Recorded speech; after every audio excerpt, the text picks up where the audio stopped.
Hey, this is Troy Taylor with the man from Seoul and the resident super agent, Howard Shotsky. And we were just talking about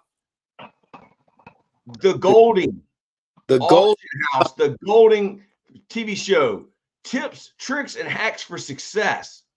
I don't steal your way to success, lie your way. Well, I can tell Howard, what do you think? Right. I remember Ken from when I do autograph deals with him, and I was trying to get guys like Blair Thomas and Darren Perry 5 cents per autograph, and you would want Ken to let them sign as many cards as possible because that was the only way for them to make money. Now it's changed.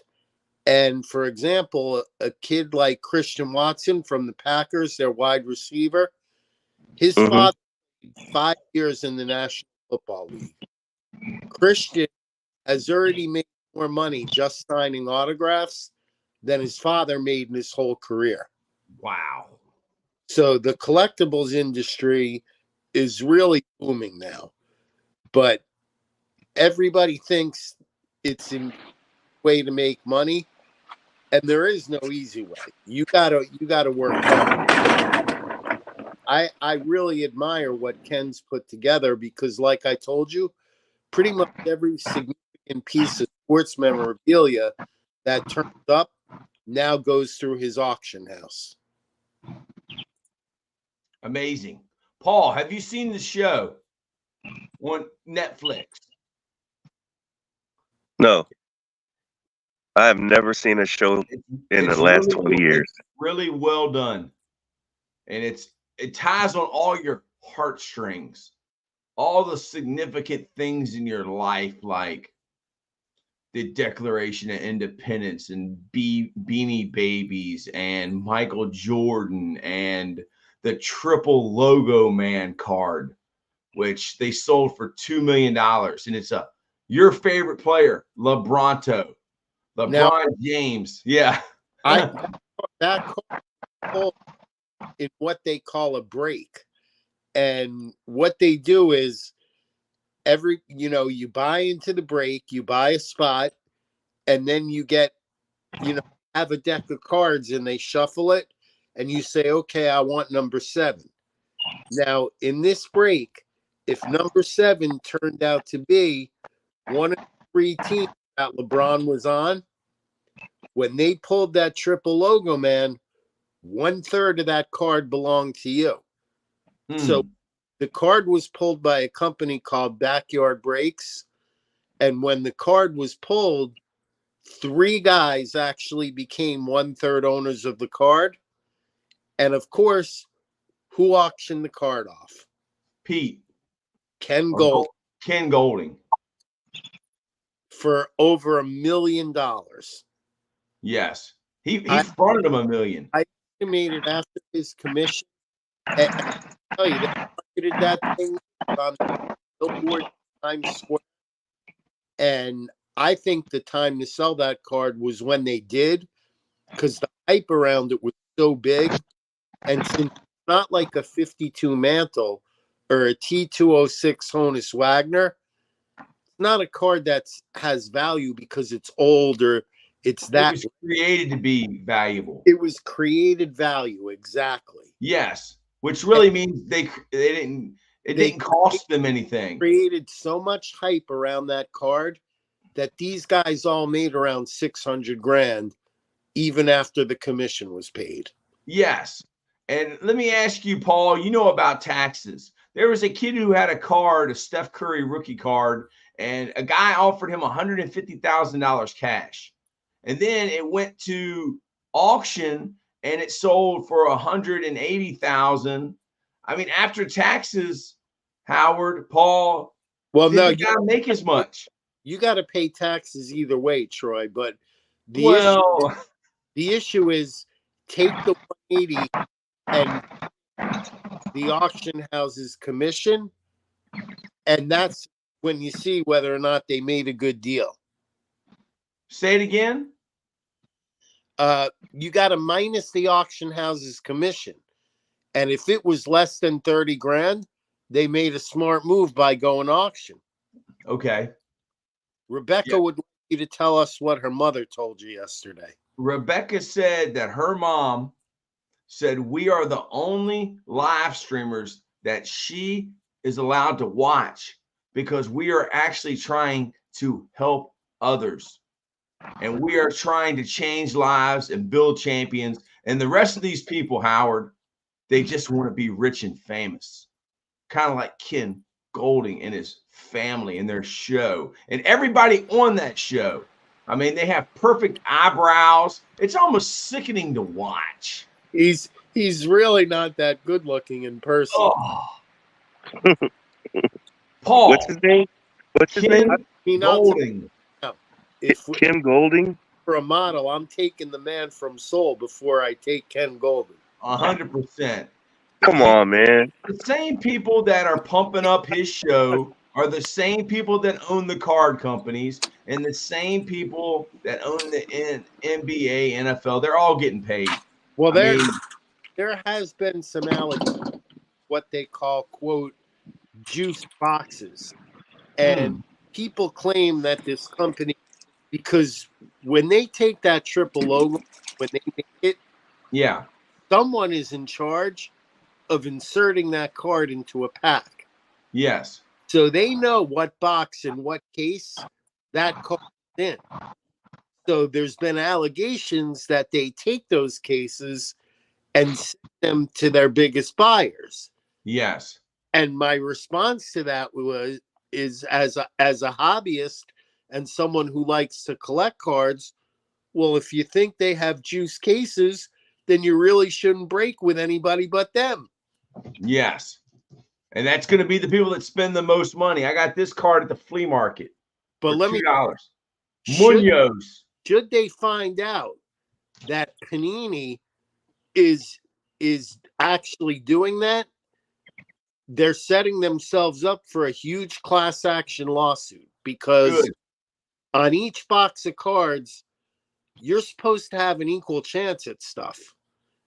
And it says, you know, it either guarantees you 3 autographs per box, or it'll say on average 3 autographs per box. Now, on average means you could get those and only get 2 autographs. And watching the show, I mean, they got a LaMelo Ball autograph, a Larry Bird autograph. They're saying it's a 6-figure card. Really, you're just taking a guy's autograph and creating value, because it's just worth what the autograph is worth. I mean, well, you got and you got to also remember, sometimes the autograph isn't even on the card. They send the guy 1,000 stickers to sign, and they call them sticker autographs. They take those stickers and then they put that on the card. You're exactly right. So they're creating value. It's like NFTs. It's like it's all about MP4s or whatever, MP3s. When you're dealing with things that have just come out, and like I said, like a 52 mantle would be different. Yes. That has value because of its rarity and because of its age. Like anything over 50 years old, like we are, is considered to be an antique. So other than Lambo, we are all antiques. Yes, we are. We are antiques. But in the collectibles world, with these new cards, to me, what shows like the Golden Touch do is what you just said. They help create value for these new collectibles. And by creating colors and creating numbers on the cards. And they have an incredible reach. Like when the kid caught that Jason Dominguez ball, his home run, everybody wanted that thing. Wow. Fans offered that kid money. They tracked him down, and you'll see in a later episode, they got that ball. Good morning, Dylan. Dylan spent all day with me and Lambo. We did 7 hours yesterday of live streaming video games. And we had how many views did we get, Lambo? 2.2 thousand? I think it was like 2.6 or 2.7. But like I said, Wow. the Bill Belichick way, we are not satisfied because we can do more and we can do better. Yes, he's all about the process. That's why I call him Lambo Belichick. Now, man from Seoul, Paul, I know your brain was thinking about all the things yesterday that you could ask Howard Shotsky, the resident super agent. Carson Lee, what's up?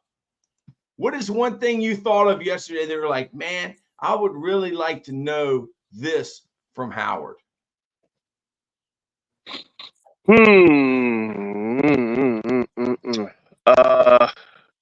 Well, we talked about Maybe something off the cap. air. Maybe something off the air we talked Oh, about. this is one. This is one, and I just thought of this one. I have a whole list, and they'll come up as the season goes on. Good morning, Okay, Carson. Mr. Super Agent. So I've seen probably 7 to 10 quarterbacks post Pat Mahomes sign their deals. Why did no one go where the Chiefs went 10 years, 450 mil? Because now they can use that to play with the money over a longer period of time. To me, when you talk about the salary cap, no one else went there. I wonder why. What do you mean by went there?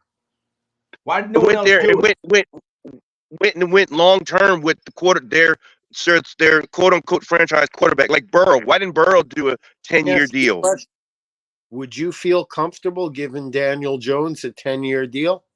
No, I didn't say him. I said Burrow. I wouldn't feel comfortable with that either. Oh wow.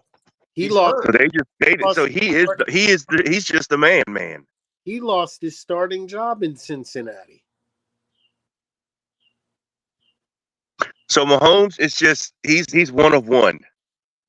He's a generational talent. That is correct. Mm. And when you're dealing with a quarterback, you're talking about guaranteed money. Wow. You guys know what Bobby Bonilla Day is? Yes. Have you heard of that? Tell us. It has something to do with Ernie Madoff. Bobby Bonilla's contract was structured so well by his agent that to this day, there's a certain day of the year, they call it Bobby Bonilla Day. I think it's July the 5th. Bobby gets like a $500,000 check every year for the rest of his life. That's just like Otani's contract. He makes $2 million a year, and the rest of it's deferred. So when he gets back to Japan, he doesn't have to pay taxes on any of that money. Yeah, let me ask you a question though. That little gambling scandal. Are we really going to believe that was all the interpreter? No. They pulled Luka out of the game before he broke whatever amount of points he was supposed to get, dude. They threw the 1912 World Series. Like, the fix is in. It's been in. It's entertainment. And you like those conspiracy theories, huh? I like the truth. Okay, I like the truth. I like Dick Gregory. Well, I'm going to tell you this. People say NFL games are fixed. Since I've worked with about 300 players, and none of them have ever told me anybody's even approached them or asked them to do anything concerning the point spread in a game, I'd bet my money that NFL games are not fixed. Well, a referee can always throw a flag. Correct. But these guys are making too much money now, though, to risk their jobs. They're not going to talk about it. It's like the WWE. Like you said you like wrestling. I always wondered when I was a kid, why would someone lose the championship? Well, it's because if they don't go along with it, they don't get paid. Well, wrestling now, when they finally had to admit that they were entertainment because there were some legal reasons. Yes.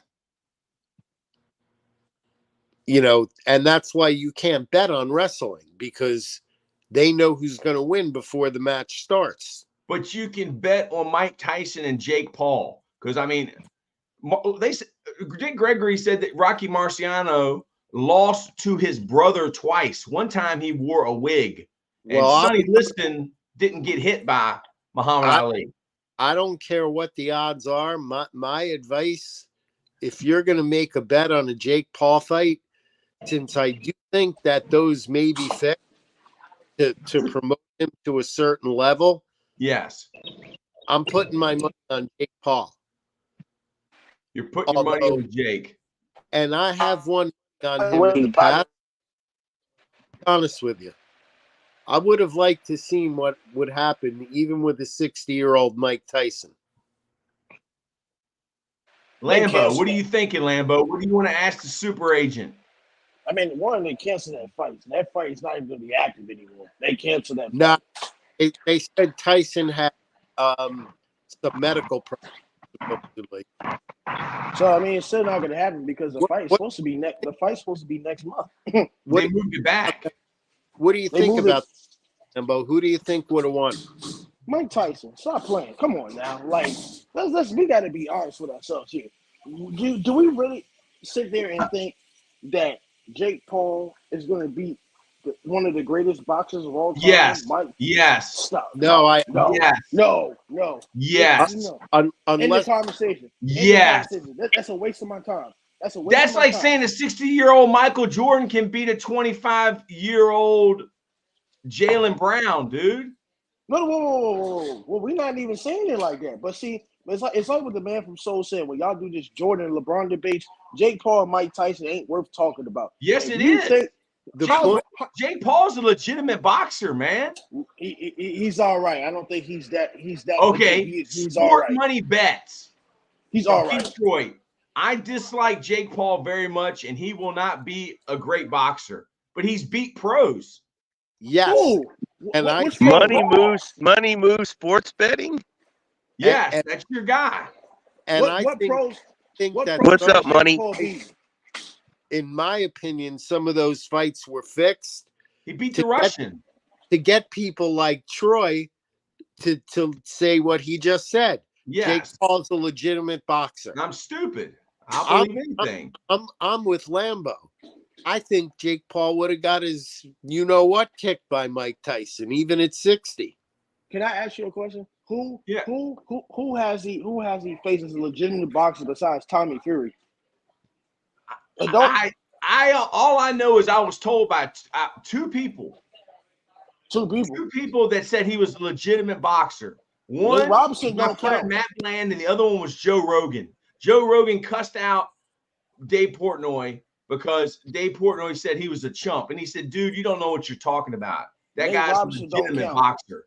Nate Robinson don't count, and fighting retired MMA fighters don't count either, because MMA and boxing are two different things. Well, he beat Fury. There's one legitimate boxer. I said, how many besides Tommy Fury? Dude, Tyson is old.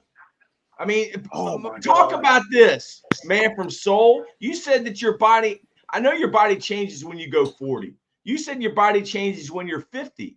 So Tyson is 60 years old, dude. Like, you really think that Tyson can beat a 24-year-old when he's 60? Yeah, with one punch, yeah, he can still punch, but he can't last long. I mean, his endurance will not be there. Man, we're getting a lot of comments, man. People are fired up over this Tyson. Dude, this is what you need to be making content about, because I struck a nerve about this Jake Paul would beat Mike Tyson. Dude, I love Mike Tyson. Blasphemous. This is a blasphemous take. No, it's not blasphemous, dude. I love Customato. I love Customato. Look. Muhammad Ali. Muhammad Ali, the greatest of all time. His skills went down. To say that to put Jake Paul in the same conversation as great boxers, it's that's what I'm saying. He's a pro. That's what I'm saying. But y'all say he was a good boxer. That's my point. He ain't even good. It's not good. Thank you. It's not my point. That's my point. I mean, so let's compare him to recent champions. Klitschko's. I mean,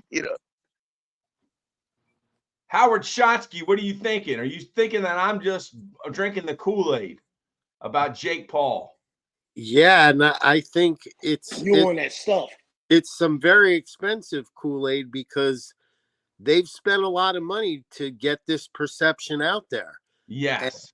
you see, if someone like you, who's coached college football, believes that he's a legitimate fighter, there are a lot of other people out there that believe the same thing.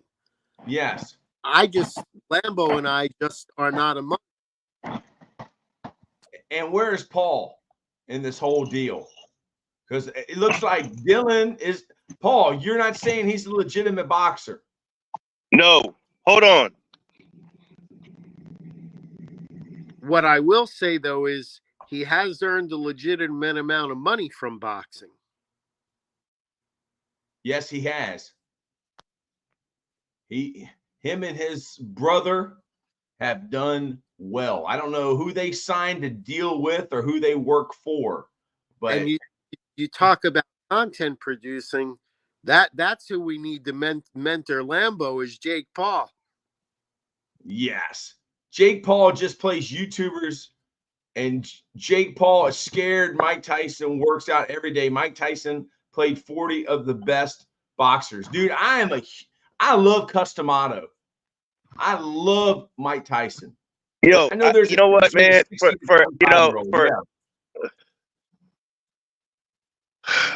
For once in my life, I'm like, dude, I'm about to get sick.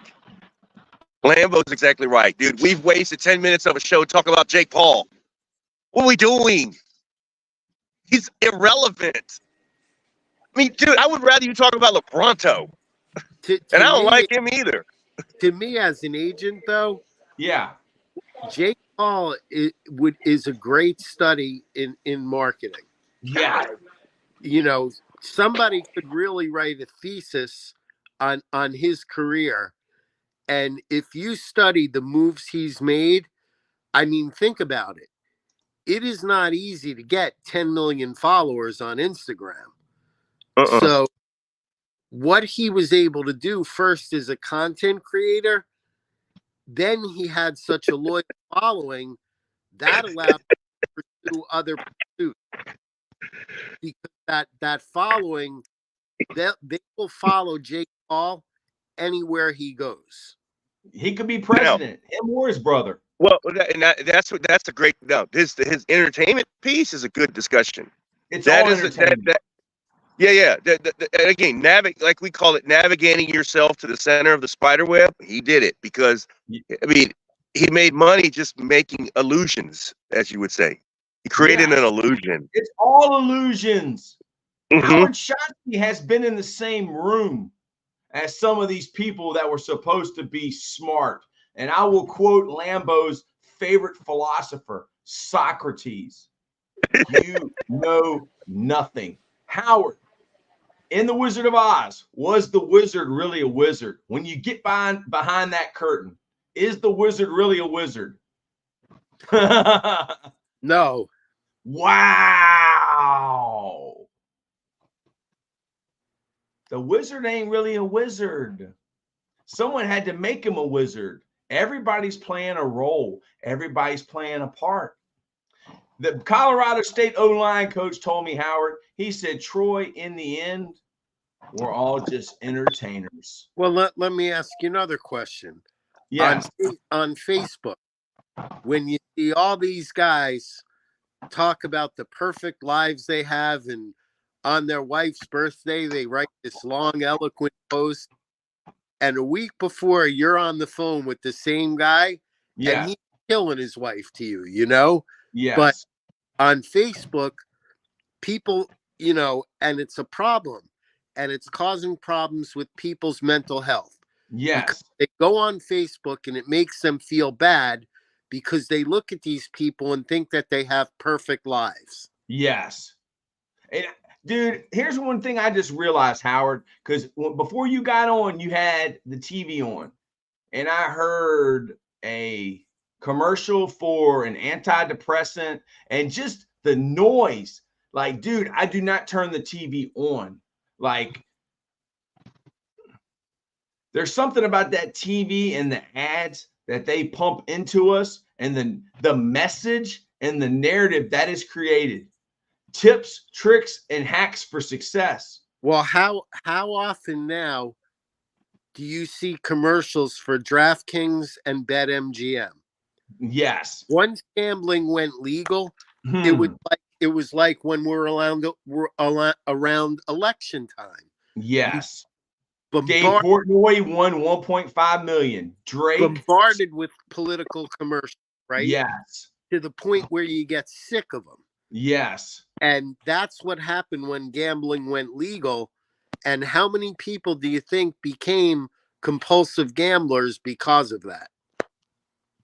The same people that own eBay own the golden. I don't want to go sell on eBay. I want it to go to golden. Well, you're really Well, sitting into eBay. eBay just bought Golden. eBay. Wow. Man, the world is a stage. I think that's a Shakespearean quote. I could be wrong.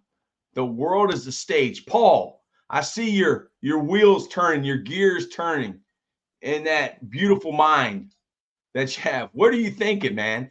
No, I was just Tip tricks and hacks for success. I was just thinking about the Facebook thing, and I mean, honestly, it's funny that you say that is because I use reverse psychology with myself when I look at those posts. I actually feel sorry for everybody who posts everything they do in life because I just know that they have some kind of issue.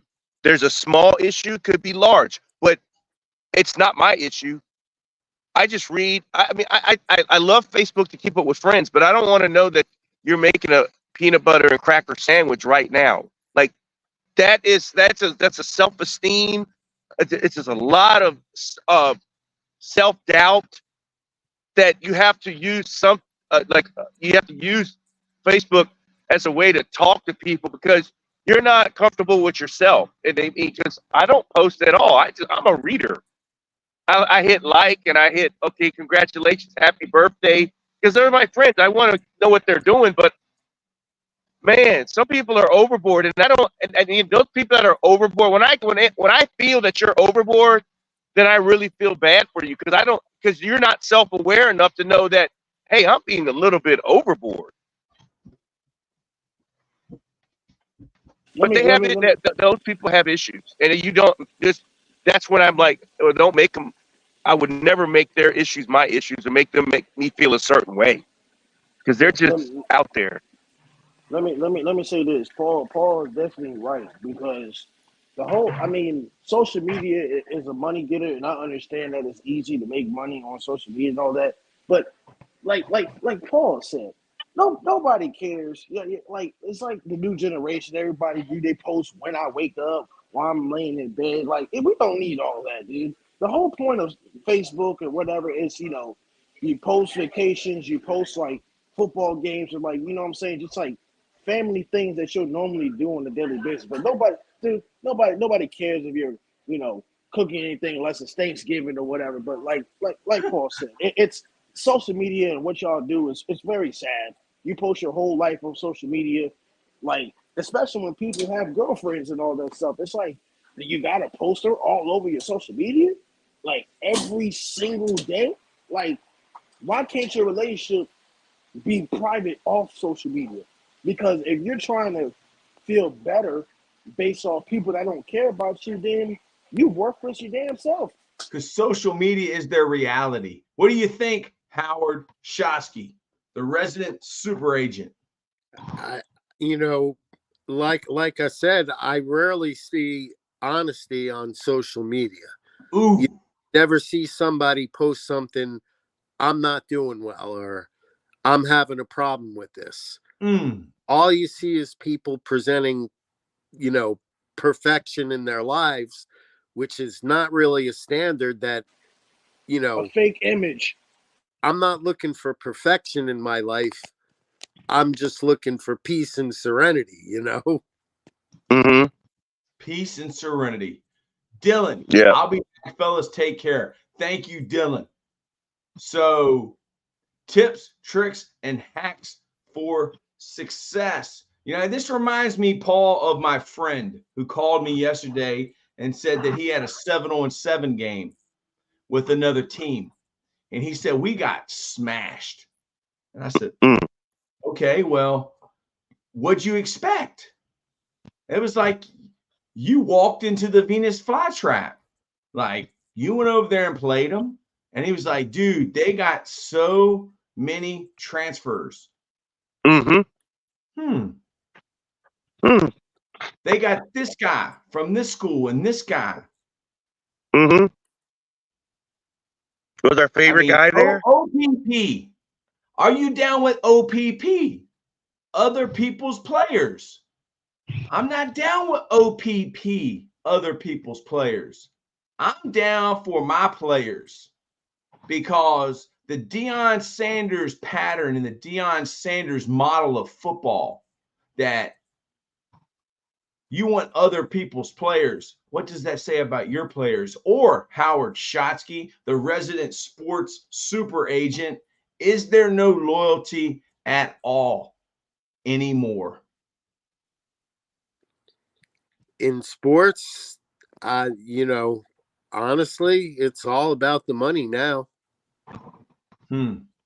So if it's not professional sports and you're not getting paid, It's all about the plastic trophy or the offer. You never back in my day saw a player sit out a bowl game. Ooh. They wouldn't do that because that bowl game meant something to them, and they also wouldn't want to let down your teammates.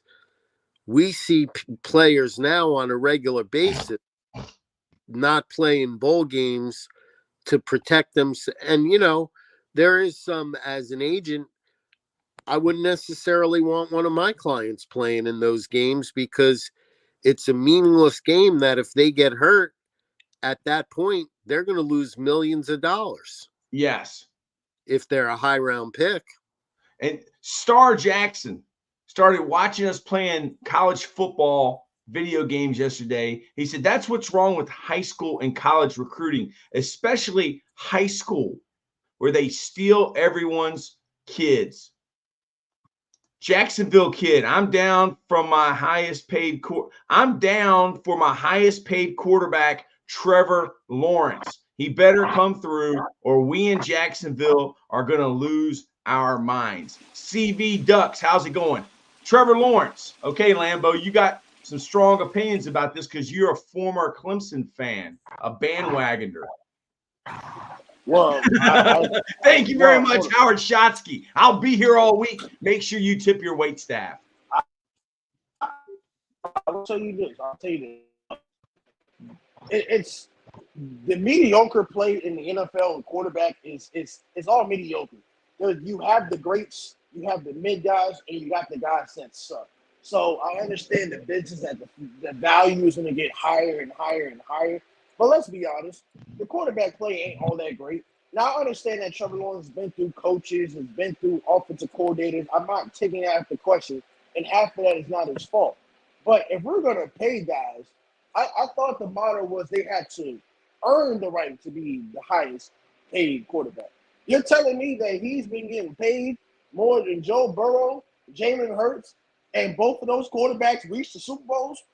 Like, let's keep it a buck right now, bro. Like, I don't understand.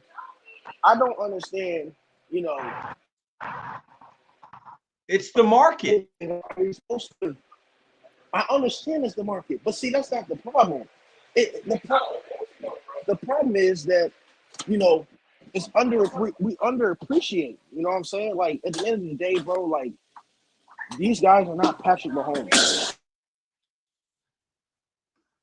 I feel what Buddy is saying. See, our resident super agent, if y'all do not know, Howard Shotsky was the player agent for Michael Strahan and Brian Westbrook. Dude, they don't even have to win the NFL to make money. Like my team, the Redskins, he paid, what was it, close to $1 billion, and he sold it for $6 billion. He made $5 billion. And we never won a championship. And Bill Belichick, why do you think Bill Belichick ain't a coach in the NFL? But not trying to win. Let me ask you a question. Yeah. He sold that team for $5 billion. Yes. But how'd you like to have to walk around town where everybody hates you? Well, he's been hated for a long time, and I don't think he walks probably anywhere. I myself would not want that kind of image. Well, he created the image for him because he had Vinnie Sado, who came from the 49ers and Notre Dame, the greatest recruiter of all time. I got Vinnie's cell phone. I called him up. I mean, but he thinks he knows more than Vinnie Sado, who's the greatest recruiter of all time for Notre Dame. Talk about that, Howard. I mean, did you have to deal directly with the NFL owners? I know people that worked there during that time, and I know he didn't treat Vinny very well. And there's things I know that don't need to be said publicly, but let's just say that I don't treat people like that. And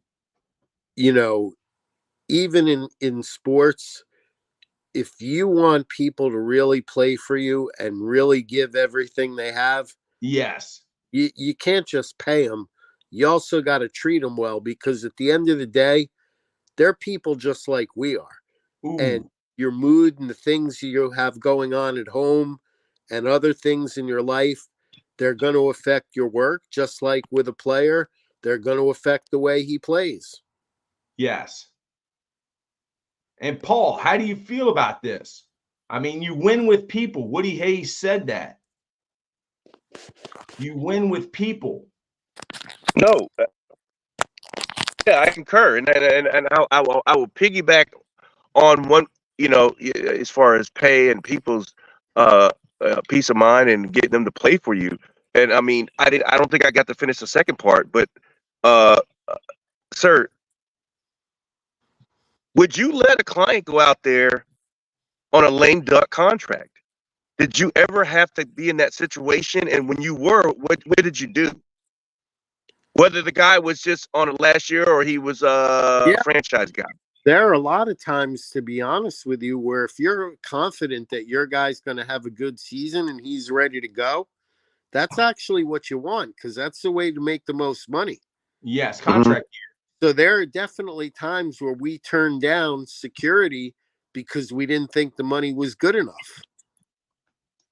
Mm-hmm. Look at this. I mean, let me read these comments. These kids, man, are great.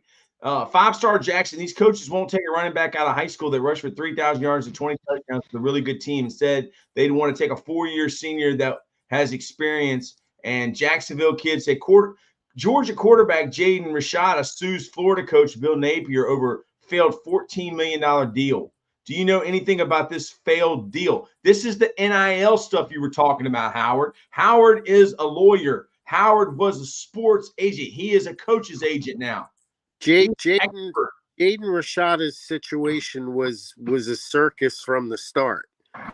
He was supposed to get $15 million, I believe, to go to Florida or Miami. Yeah. And, what it just shows you is now that even some high school kids are getting NIL deals, it shows you the importance of having an attorney or somebody to review the language in these deals to make sure that things don't happen. And if they say you're going to get that money, you should get that money. And he didn't get that money. So does he have any legal recourse? You got to read that fine print. Seen the contract, so I really couldn't say, but I'm going to bet no. Yeah. Paul, what are you thinking, Paul? I mean, I love having Howard here to answer these questions and to give us this insight.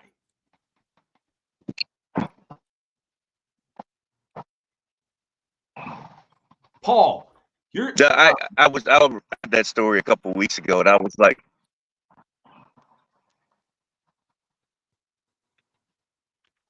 Howard, Paul's everyone froze up. You froze up? Howard, Paul's son is a rising senior quarterback, and he's 16. He's been in high school 4 years, like you're supposed to be. And he's 6'3", 210-pound quarterback. What advice would you give him as a high school quarterback as far as grades, work ethic, going into his senior year, he only has one small college offer. What would you say to him, Howard?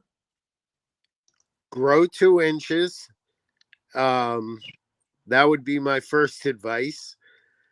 And just go to as many camps as you can and let your talent be seen. And He has. don't worry about offers. If you can play, there will be someone that wants you. Ooh. They'll find you. A lot of those offers, they're not real offers, and they can go away at any time. And even when you sign, I mean, it's only good for 1 year. They don't have to renew your scholarship. They just tell you, hey, man, we think it'd be best if you enter the portal. Yes, you're not going to get to play. And kids, legally, if they really wanted, like you said, litigation, a kid could say, no, I'm not going to enter the portal. I'm staying here. And now they have to get into litigation with the school and the NCAA. And kids ain't going to do that. And they will lose that litigation because a scholarship is a 1-year agreement between the school and the player. Wow. Most people are under the misinformed impression that a scholarship is a 4-year deal. It is not a 4-year deal. It is a year-by-year contract between the school and the player. Man. Paul, what do you think about us gaining Howard Shotsky, sports super agent and Totem Pole Nation, and having him here for life lessons? What a blessing. Oh, it's incredible. It's incredible. All in all aspects of whether it's agent talk, life talk, just common sense talk, because he knows more about common sense than we do. Yeah. So that's. I would like to ask him this. Michael Strahan came out of a small college in Texas. His dad was in the military. I believe he lived in Germany. He didn't play much high school football. Howard Shotsky, I'm kind of like enamored with people like Vinnie Sado, or not Vinnie Sado, Sonny Vaccaro, guys who find talent, guys who can recognize talent.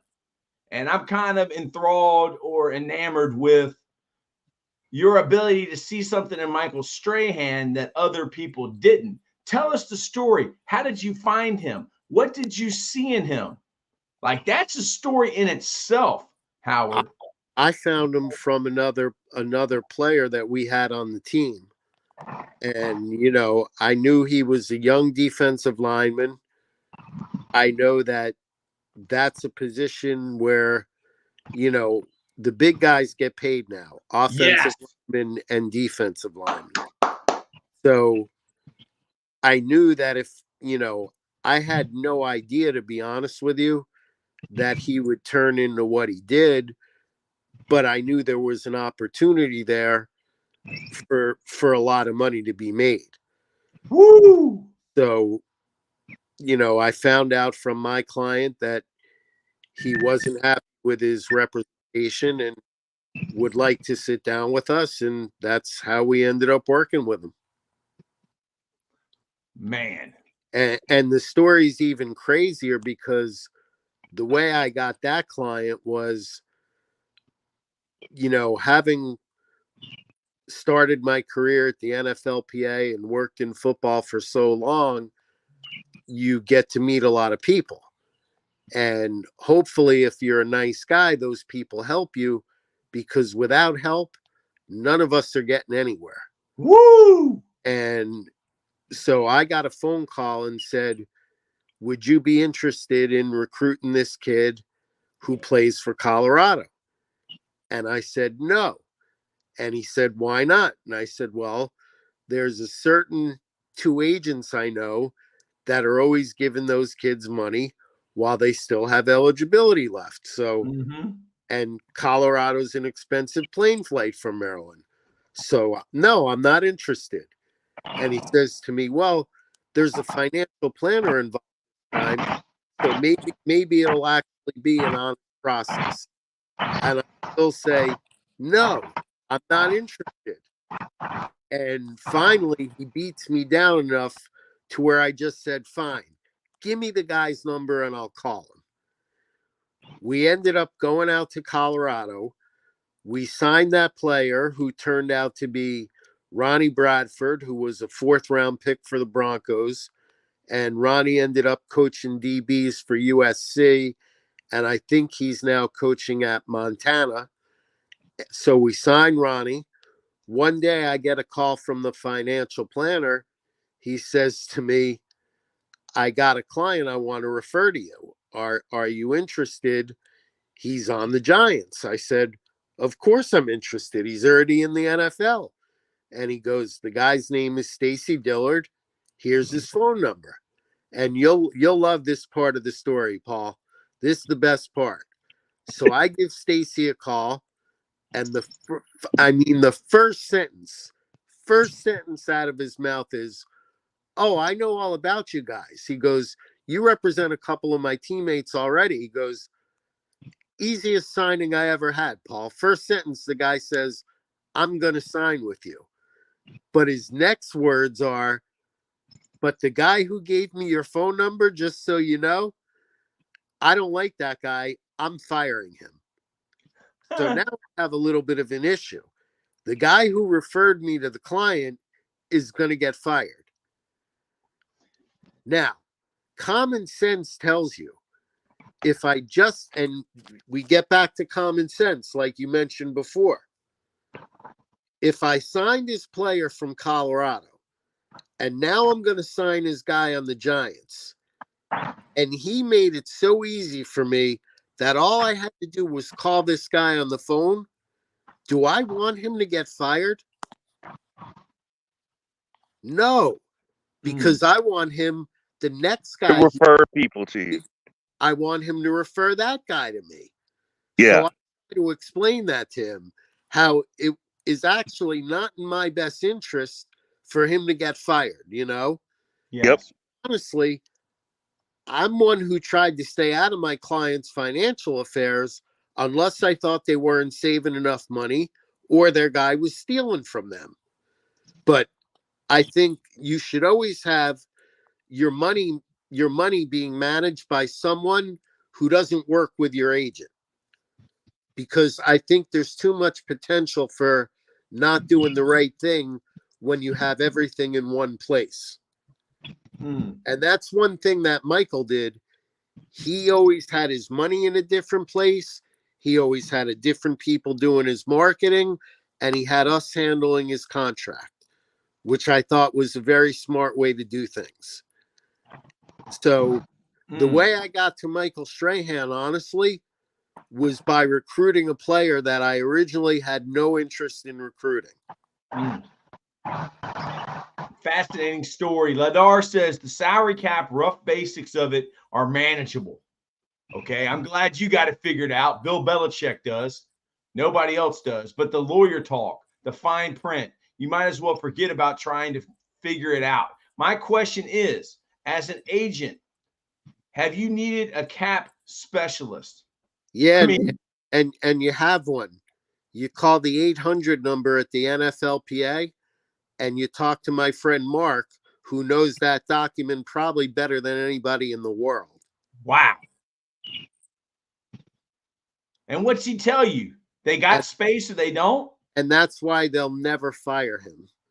But you know at all times what each team's cap number is. That's easily found out. Yeah, there's probably websites now, or yeah. I mean, you can. There's guys that put it right on Twitter. Ladar said, "Wow, just wow." Paul, you are thinking over there. I can tell. By the way, I got a question. Yeah. For everybody here, do we call it Twitter or do you guys call it X? Twitter. Because I don't care how much money Elon paid for it or what he wants us to call it. It's always going to be Twitter to me. Yeah, and they're the Redskins to me. You can get in trouble with that one these days. By who? By all the people who made them change the name to one I can't stand. Yeah, well, the people that made them change the name are the same people that making everybody change the name of something or that or this, and it's just here to create division. Well, that's the culture we're in now. That's the society we live in. I spoke to a friend of mine, and she, yes, exactly, Rebecca.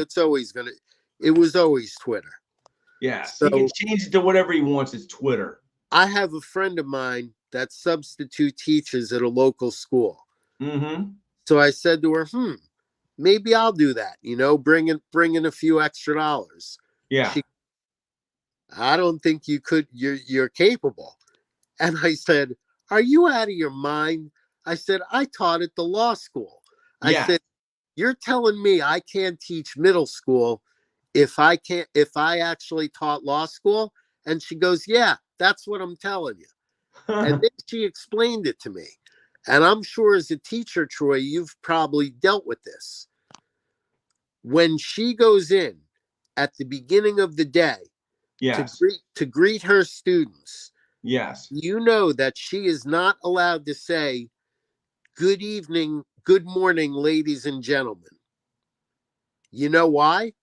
Because there might be a kid in there that doesn't identify as a lady or a gentleman. Okay. So she has to, and now in school, they're very concerned about the use of those pronouns. Okay. That wasn't even an issue when I was a kid. No. So she has to go into that classroom and say something like, hello, math wizards.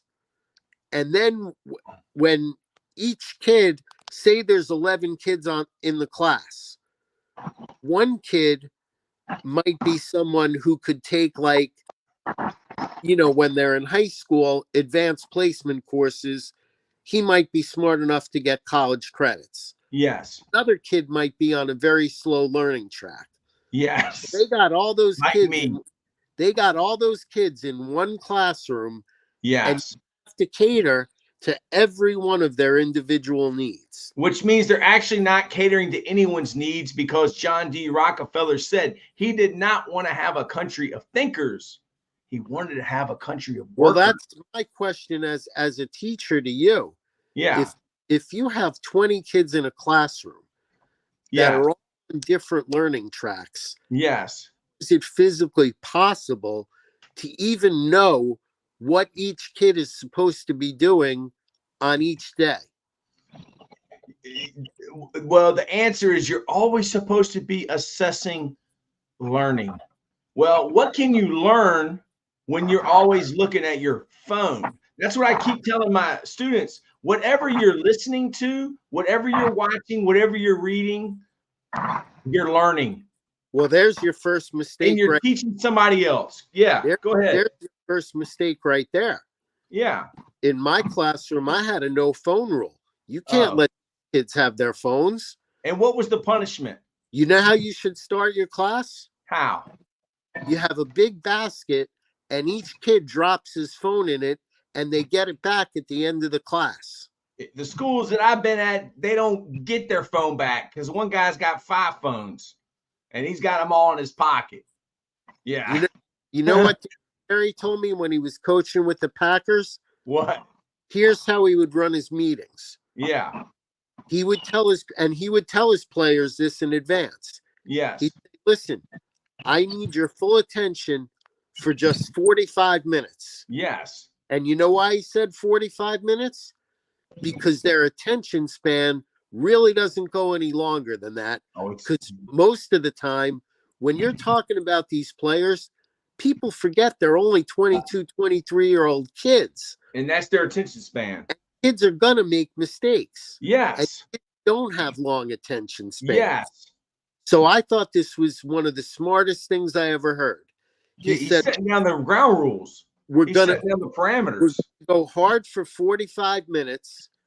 Then I'm going to give you guys a 15-minute break. You can go to the bathroom. You can check your phones. And he said to me, if I didn't give them that 15-minute break where they could check their phones, I wouldn't be able to hold meetings. I used to have that too in my class. I call them smoke breaks. Or, you know, like my dad was the Marine Corps. Put them, light them up, put them out. Like there was a law, you had to give them a smoke break.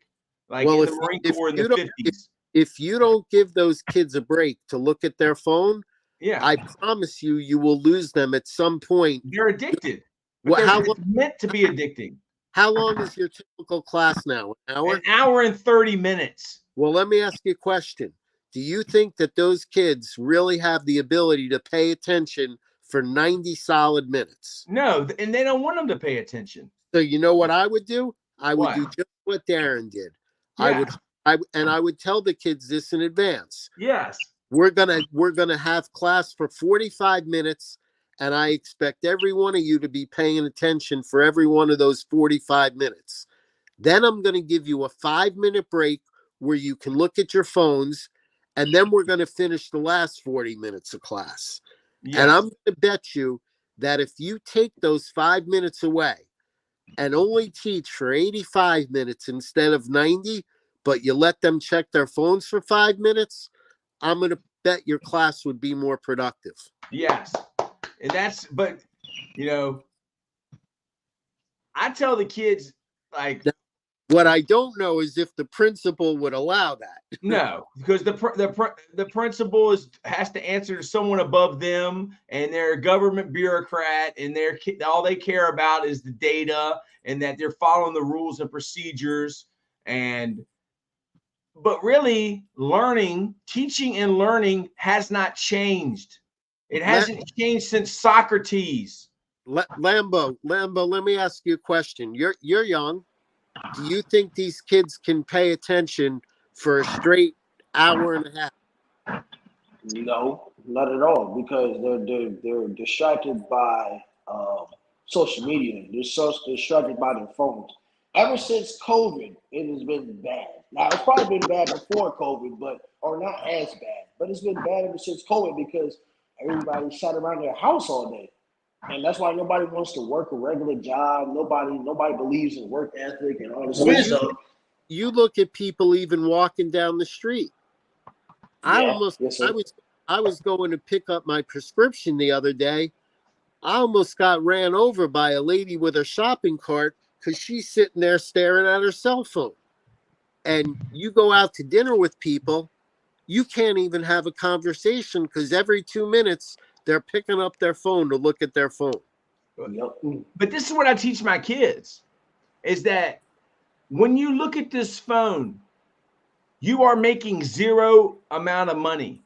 That's correct. But when you look at it, unless you're making someone else money. Now, if Jake Paul, who was probably doing that stuff in 8th grade, it paid off. Yes. But how many people get to be Jake Paul and get to rise to that level where their content has now created a very lucrative career for them?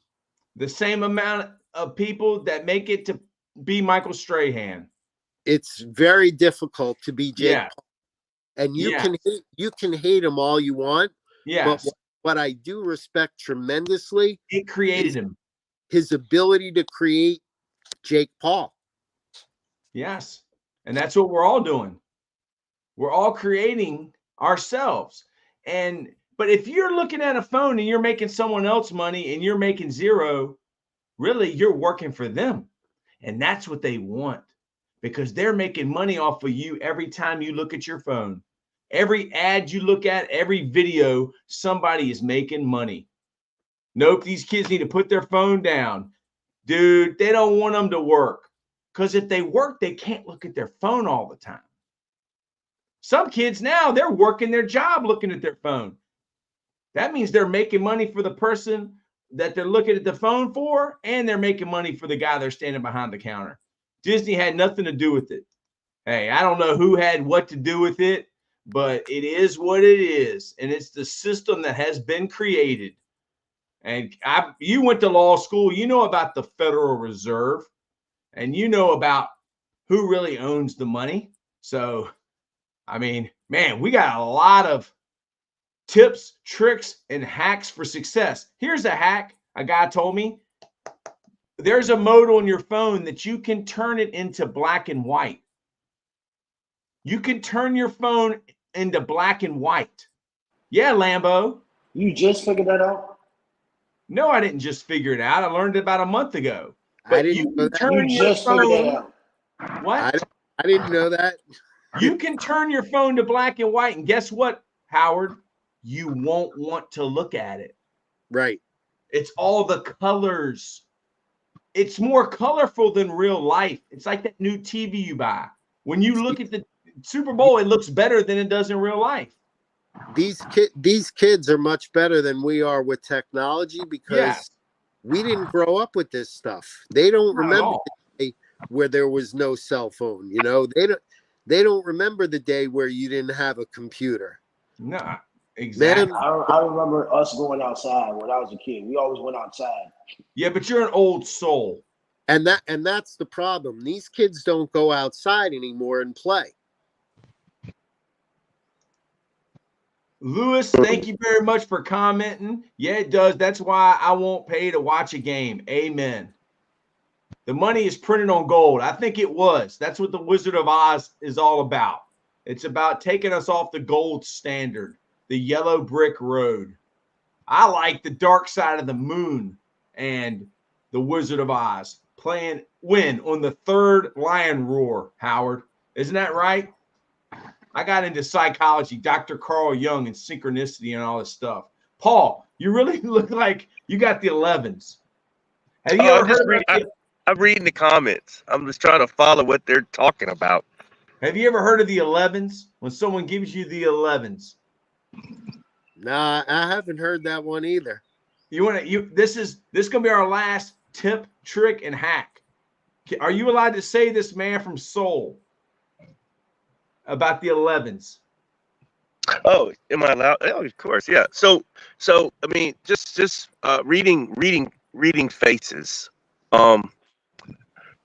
If we taught in the military, like when you're briefing somebody, and they are your boss or higher ranking than you, and they give you the 11s, meaning the two lines right here. When their eyes scrunch up, that means you better shut down what you're saying, change the topic, or move on to the next slide, because they don't agree with you, or they don't think you know what you're talking about, and now you're in a danger zone.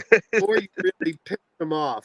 Yes, and they're not gonna blow you up in a meeting, but they just So that's a good way to, because people just do it naturally.